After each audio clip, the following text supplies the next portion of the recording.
All right, folks, today we're going to talk about preparation, exposure, and staging your property for maximum income off of your property and selling it for the most money, but also reducing time on market. Folks, I met with some folks recently that had been on the market with a massive big company that does crazy marketing. And I will tell you, at the end of the day, the property sat, the property didn't sell, people had to sit and go out to dinner and do all the things you have to do, and they never had an offer. And it was for a couple strategic reasons. One, I will tell you, the home was not prepared correctly to show because it wasn't compelling, it wasn't attractive enough, and it wasn't bringing in a person that'd be willing to purchase that property. So I just want to tell you, when the team and I go into any property, we do follow a success plan. In fact, we came up with our home staging guide for a reason. If you want a copy of our home staging guide, reach out. I will send this to you for free so that you can know what to do and how to do it. But just reach out to me direct and I'll get it to you. But the reason it was created is because over time, again, I've been in this business for almost 20 years, folks, and I've realized that over time, there's these number of 10, 15 items. And if I can improve 10% here,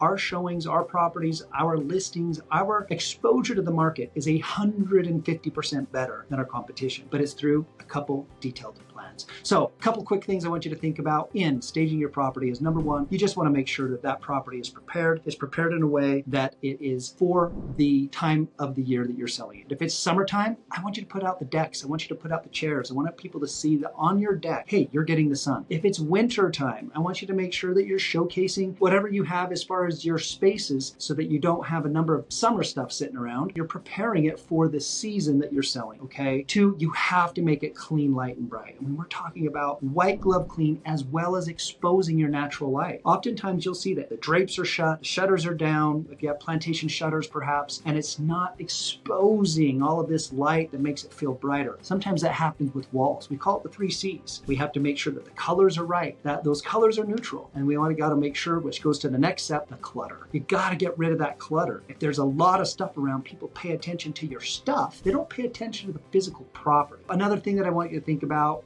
if you have a property that you leave, hey, if it's a winter month, turn up the heat. If it's a summer month, turn up the cool. I remember showing a couple of properties. It was actually one of their favorite homes, but it was so freaking hot. Like, they were like, we got to get out of here. So they really didn't spend the time to fall in love or build an emotional connection with that home because they're like, dude, it's so hot in here, I want out. And so just know, like, it is a matter of us connecting with people's emotions. The things they see, the way they feel, physically, and even the things that they hear. I mean, if you have a freeway, if you have a neighbor that has a barking dog, you may consider shutting those windows. You may consider putting in maybe better windows that are double paned, something that essentially is going to protect the home, the same as what you would want to do on something else, okay? If people have a lot of mother-in-law apartments or accessory dwelling units, you may consider putting in a metal door so that the noise doesn't go back and forth. Those are little things, but the little things make a difference, okay? And the last kind of note that I essentially made is just make sure that you are following the rules. Curb appeal, kitchen,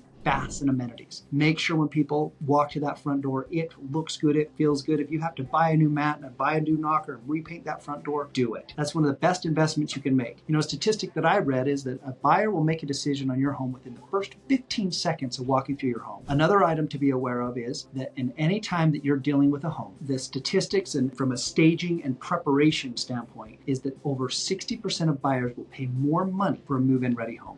So just make sure it looks good, it feels good, it's prepared. Make sure you're staging it effectively, meaning you're making sure it's showcased, you're removing all of the items, things are neutral in color, and that you're making sure that the items that you have not only are put away, but you're showcasing the amazing portions of your property in the season that you're selling that home. And so these folks that we ended up putting that home on the market, we made sure that the price was right, we adjusted the condition, we did some paint, we did some staging, we prepared the home differently, and boom, right out the doors, we just had people that were reaching out, interested in the property, wanting to see it, whereas before it just was really a stale, silent, nothing going on process. So folks, excited to help you out. If you need help in preparation, what to do, how to showcase your home to attract the most buyers, reach out to us today. We're always here to help, whatever you need. We'll talk to you soon. Thanks.